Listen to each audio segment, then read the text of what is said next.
Hello guys, இன்றைக்கி நம்ம சேனலில் என்ன பார்க்க போகிறோன்னா கேபேஜ் மஞ்சூரியன் தான் பார்க்க போகிறோம். அதுக்கு முன்னாடி சேனல் இன்னும் சப்ஸ்கிரைப் பண்ணலைன்னா சப்ஸ்கிரைப் பண்ணிக்கோங்க.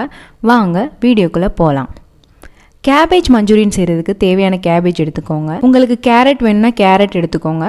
அதுக்கப்புறம் மிளகாய்த்தூள், மிளகுத்தூள், உப்பு, இஞ்சி பூண்டு விழுது, கார்ன்ஃப்ளவர், அப்புறம் மைதா கொஞ்சம். இது எல்லாமே சேர்த்து நல்லா பிசைஞ்சு நல்லா பால்ஸ் மாதிரி உருட்டிக்கோங்க.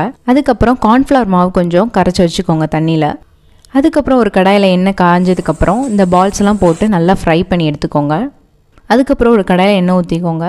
பூண்டு, வெங்காயம், உங்களுக்கு தேவையான வெஜிடபிள்ஸ் ஆட் பண்ணிக்கோங்க. அதுக்கப்புறம் டொமேட்டோ சாஸ், சில்லி சாஸ், அப்புறம் சோயா சாஸ், உப்பு, அதுக்கப்புறம் நம்ம கலக்கி வச்ச கார்ன்ஃப்ளவர் மாவை ஆட் பண்ணிக்கோங்க. நல்லா கொதிச்ச பின்னாடி இந்த பால்ஸ் எல்லாம் போட்டு நல்லா பரட்டி எடுத்துக்கோங்க. அவ்வளோதான், ஈஸியான கேபேஜ் மஞ்சூரியன் ரெடி ஆயிருச்சு. இந்த ரெசிபி பிடிச்சிருந்தா லைக் பண்ணுங்கள், ஷேர் பண்ணுங்கள், கமெண்ட் பண்ணுங்கள், மறக்காமல் சப்ஸ்கிரைப் பண்ணுங்கள்.